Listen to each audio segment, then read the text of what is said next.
Video काफ़ी important topic पर होने वाला है, क्योंकि आप देख सकते हैं ये हमारे पास है स्प्लिट एसी का पीसीबी।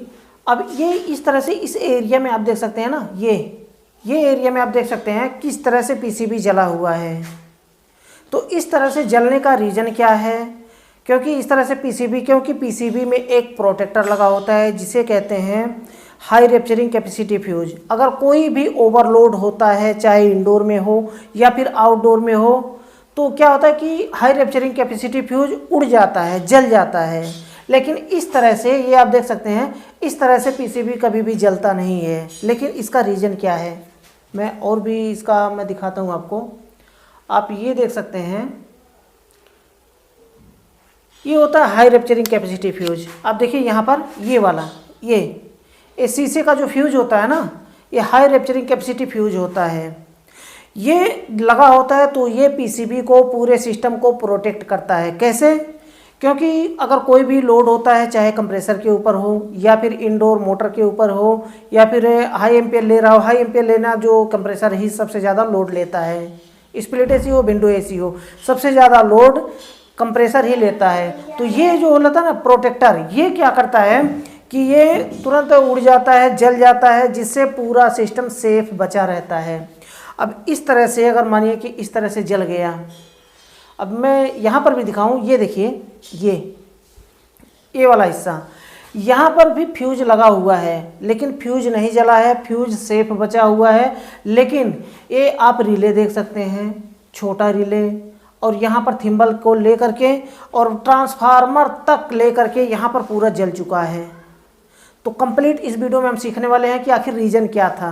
उससे पहले मैं बताना चाहूँगा, चैनल को सब्सक्राइब नहीं किया तो चैनल को सब्सक्राइब कर लें और बेल आइकन को प्रेस करके ऑल पर क्लिक कर लें, ताकि हमारे आने वाली न्यू वीडियो की नोटिफिकेशन आपको मिल पाए और वीडियो को देख पाएँ सबसे पहले। तो चलिए हम टॉपिक की बात करते हैं कि रीज़न क्या था जिसकी वजह से ये पीसीबी इस तरह से जला हुआ है। पूरा देखिए, पूरा बोर्ड जल चुका है। तो इसमें क्या होता है कि यहाँ से आउटपुट सप्लाई जो है ना निकलता है। यहाँ पे देखिए फ्यूज सेफ बचा हुआ है, ये देखिए फ्यूज सेफ बचा हुआ है। और उसके अगल बगल में ये हमारा जो रिले है, ये वाला रिले है, ये सेफ बचा हुआ है। रिले में भी जल चुका है, लेकिन कहाँ से जला है? नीचे। ये पीसीबी का जो हाई रैप्चरिंग कैपेसिटी फ्यूज है, यहाँ से लेकर के यहाँ तक जल चुका है। तो हम बात करते हैं इसका कि सप्लाई कैसे होता है, तो आप समझ पाएंगे। यहाँ पर इनपुट सप्लाई दिया जाता है, मैं पहले ही वीडियो में बता चुका हूँ। उस वीडियो को अगर आपने नहीं देखा है तो नीचे डिस्क्रिप्शन में लिंक मिल जाएगा, वहाँ से क्लिक करके उस वीडियो को देख लीजिए और सीख लीजिए कि पीसीबी से आउटडोर सिस्टम, इंडोर सिस्टम किस तरह से काम करता है, आउटपुट सप्लाई कैसे निकालता है और इंडोर कैसे स्टार्ट होता है। कंप्लीट उस वीडियो में बता रखा हूँ, नीचे डिस्क्रिप्शन में आपको लिंक मिल जाएगा, वहाँ से देख लीजिए। इस वीडियो में सिर्फ मैं बताऊं, कनेक्शन नहीं समझाऊंगा। उस वीडियो में बता रखा हूं प्रैक्टिकल वीडियो, कई वीडियो में बता रखा हूं, बना रखा हूं, जो कि प्रैक्टिकल में वायरिंग के बारे में बता चुका हूं, कनेक्शन के बारे में बता चुका हूं, चाहे वो विंडो एसी हो या फिर स्प्लिट एसी हो। इसमें सिर्फ हम बात करेंगे कि ये जला क्यों है इस तरह से। क्योंकि कोई भी लोड होता है, अगर एम्पियर मानिए कि 15 या 20 एम्पियर से, मतलब यानी कि अगर कोई कंप्रेसर है, कोई सिस्टम है जो 12 एम्पियर ले रहा हो, ध्यान से समझिएगा, कोई सिस्टम है जो कि 12 एम्पियर से 13 एम्पियर ले रहा है, कैपेसिटी उसकी है, लेकिन वो अगर 20 एम्पियर तक चला गया, 18 एम्पियर तक, वैसे अगर 12 एम्पियर ले रहा है तो 15 एम्पियर तक गया तो कोई दिक्कत नहीं है। अगर वो 20 एम्पियर तक गया, 18 एम्पियर तक गया, तो कभी कभी कंप्रेसर ओवर हीट होकर के ट्रिप हो जाता है। लेकिन अगर कंप्रेसर ओवर हीट होकर के ट्रिप नहीं हुआ तो क्या होगा? अगर कंप्रेसर ओवर हीट होकर के नहीं ट्रिप होगा तो ये आप फ्यूज दे सकते हैं, ये वाला, ये वाला फ्यूज आप देख सकते हैं, ये फ्यूज तुरंत जल जाता है। ये कभी कभी फट जाता है और कभी कभी इसमें पतला सा स्प्रिंग होता है, वो स्प्रिंग कभी कभी जल जाता है। तो इसके वजह से पूरा सिस्टम सेफ बच जाता है। लेकिन ये हुआ क्यों है? क्योंकि किसी ने गलती किया है इसमें, किसी टेक्नीशियन ने। अगर आप उसमें मानिए कि 7 एम्पियर तक का या फिर 6 एम्पियर तक का अगर फ्यूज लगा हुआ है तो उतना ही फ्यूज आपको लगाना चाहिए। कभी कभी होता है कि फ्यूज बार बार उड़ जाता है, तो कुछ टेक्नीशियन क्या करते हैं कि उसमें मोटा सा वायर उसमें लपेट करके और फ्यूज में लगा देते हैं। अगर ऐसा लगाते हैं तो ये फ्यूज में चेक करने गया था, कोई दूसरे टेक्नीशियन ने किया था, तो वहाँ पर जा कर के मैं देखा कि मोटा सा एक वायर, अगर जो पतला पतला वायर होता है उसमें से एक वायर लगाए थे तो भी ज़्यादा हो जाता है, क्योंकि इसका स्प्रिंग बहुत बारीक, बहुत पतला होता है। अगर मोटा वायर उसमें लपेट दिया जाए इस साइड से तो फिर फ्यूज का कोई काम ही नहीं है। तो इसमें क्या हुआ था इस सिस्टम में कि किसी ने वायर लपेट दिया था लंबा मोटा, कभी फ्यूज उड़ा होगा, उनके पास टेक्नीशियन के पास फ्यूज नहीं था, तो क्या करते हैं कि वो लोग वायर लपेट करके वहाँ पर लगा देते हैं। तो इसके वजह से क्या हुआ कि ये फ्यूज नहीं उड़ पाया। और पहले जो, अब ध्यान से समझिए इस बात को, पहले जो हुआ था, पहले सिस्टम जब फ्यूज उड़ा था तो क्या हुआ था, हाई एम्पियर ले रहा था, कहीं शॉर्टिंग हुआ था। इसके वजह से यहाँ पर इन्होंने, उसके पास फ्यूज नहीं था, उन्होंने वायर लपेट करके लगा दिया यहाँ पर। तो यहाँ पर लगाने की वजह से क्या हुआ कि फ्यूज उड़ने, फिर से ओवरलोड की हुआ कंप्रेसर और फिर से कहीं ना कहीं शॉर्टिंग हुआ, तो ये फ्यूज उड़ नहीं पाया क्योंकि ये लोड ज़्यादा 7 एम्पियर का था पहले, अभी ये कम से कम 100 एम्पियर का हो गया क्योंकि उसमें मोटा वायर आपने लपेट दिया तो 100 एम्पियर का लगभग हो गया। तो अब ये यहाँ पर क्या होगा कि फ्यूज नहीं उड़ेगा, बल्कि ये आजू बाजू का एरिया ये लेकर के यहाँ तक जितना एम्पियर लोड जितना बढ़ेगा उतना आप देख सकते हैं ये, इसकी वजह से ये बैक साइड में, ये आप देख सकते हैं पूरे बैक साइड में ये यहाँ तक जल गया क्योंकि हाई एम्पियर ले रहा था और फ्यूज उड़ नहीं पाया। तो उसका जो है ना, उसका लोड कहाँ पे जाएगा, उसका लोड इस एरिया में आएगा, इस एरिया में, क्योंकि वो आउटपुट सप्लाई यहाँ पर होता है।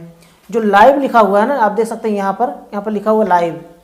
तो यहाँ पर क्या होता है कि आउटपुट सप्लाई यहाँ से निकलता है। अब यहाँ पे आउटपुट सप्लाई निकल रहा है, फ्यूज नहीं उड़ा, तो क्या होगा यहाँ पर कि कंप्रेसर लोड ज़्यादा ले रहा है तो यहाँ पर हीटअप होता है, हीटअप यहाँ पर होगा। अगर वायर कहीं पतला है तो जल जाएगा, जाहिर सी बात है कि अगर एसी का जो वायरिंग किया जाता है ना, वो वायरिंग पतला वायरिंग नहीं बल्कि मोटा वायरिंग होता है, ख़राब होने के चांस नहीं होते हैं क्योंकि अंडरग्राउंड वायरिंग किया जाता है या तो आउटसाइड में किया जाए। लेकिन एसी का जो वायरिंग किया जाता है इंडोर से लेकर के आउटडोर कम्युनिकेशन वायर, वो मोटे मोटे वायर लगाए जाते हैं ताकि लॉन्ग टाइम तक ख़राब ना हो। इसके वजह से वायर नहीं ख़राब हुआ, बल्कि ये यहाँ पर फ्यूज भी नहीं उड़ा, तो इसके वजह से यहाँ पर ओवरलोड हुआ, हीटअप हुआ, हीटिंग होते होते होते होते होते होते यहाँ तक आ गया, हीटिंग होते होते ये यहाँ तक पहुँच गया। तो ये जलते जलते अब अगर फिर भी अगर नहीं देख पाते तो देखना क्या है, अब यहाँ पर जला, जब इतना जलने के बाद क्या हुआ ना, यहाँ पर जलने के बाद आउटपुट सप्लाई बंद कर दिया, कंप्रेसर को जो आउटपुट सप्लाई दे रहा है ना यहाँ पर बंद कर दिया। कैसे, 12 वोल्ट का करंट कंप्रेसर को मिलता है, यहाँ से रिले को 12 वोल्ट का करंट मिलता है, लेकिन 12 वोल्ट का करंट देना बंद कर दिया। कैसे, यहाँ पर देखिए, यहाँ पर कुछ है ही नहीं, पूरा प्रिंटिंग, पूरा जो इसका कनेक्शन होता है पूरा जल चुका है। इस साइड में आप देखिए यहाँ पर प्रिंटिंग है, यानी कि यहाँ तक सप्लाई आ रहा है, यहाँ तक, इस एरिया तक। अब इसके बाद कोई भी प्रिंटिंग नहीं है, तो यहाँ पर कोई भी प्रिंटिंग नहीं है, तो इसके वजह से क्या हुआ कि 12 वोल्ट की सप्लाई देना बंद कर दिया। क्या, 12 वोल्ट की सप्लाई ये रिले देना बंद कर दिया और यहाँ पर आउटपुट कनेक्शन बंद हो गया कंप्रेसर का, यानी कि आउटडोर अब नहीं चल रहा है। फ्यूज अपनी जगह पे सही है। फ्यूज कैसे सही है, क्योंकि उसमें मोटा वायर लपेटा गया है, इसकी वजह से फ्यूज सही है। तो कभी भी मेरे वीडियो को बनाने का मकसद ये था कि कभी भी मोटा वायर ना लगाएं फ्यूज में। फ्यूज जितना है 7 एम्पियर का, 6 एम्पियर का, 15 एम्पियर का, उतना ही लगाएं।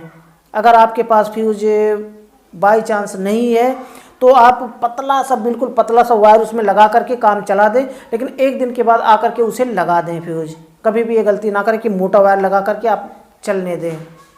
तो क्योंकि फ्यूज अपने आप से तो उड़ता नहीं है, फालतू में नहीं उड़ता है, कभी कोई ना कोई सिस्टम में इशू होता है, कोई प्रॉब्लम होता है, कंप्रेसर हाई एम्पियर ले रहा है, कहीं शॉर्टिंग हो रहा है, तो उसकी वजह से ये फ्यूज उड़ता है, नहीं तो अपने आप से नहीं उड़ता है। तो मुझे लगता है कि वीडियो आपके लिए यूज़फुल रहा होगा, वीडियो आपको पसंद आया होगा। अगर वीडियो पसंद आया तो वीडियो को लाइक जरूर कर दें। लास्ट में बताना चाहूँगा, चैनल को सब्सक्राइब नहीं किया तो चैनल को सब्सक्राइब कर लें और बेल आइकन को प्रेस करके ऑल पर क्लिक कर लें, ताकि हमारे आने वाली न्यू वीडियो की नोटिफिकेशन आपको मिल पाए और वीडियो को देख पाए सबसे पहले।